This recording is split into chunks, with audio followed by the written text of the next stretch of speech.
Hi, my name is Oskar Verkaaik. I'm an anthropologist at the University of Amsterdam. And one of the things I'm interested in is the design and use of religious space. Homesick mosques.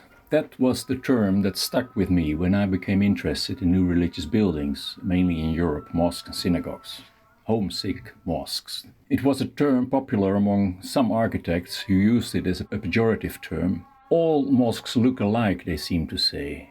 It's all conventional design derived from the village mosques in Turkey or Morocco, where most Dutch Muslims have their family roots.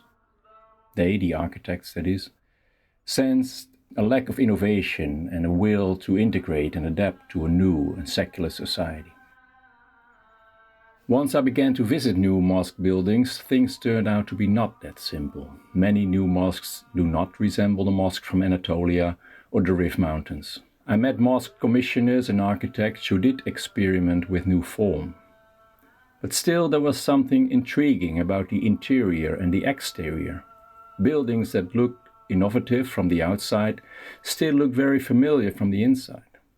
There was one interview with an architect that I found striking.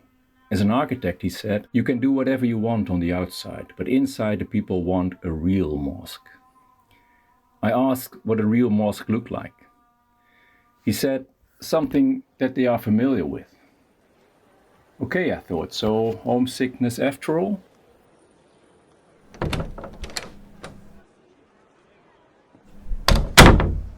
Then I visited a small, unremarkable mosque in a small town not far from Amsterdam.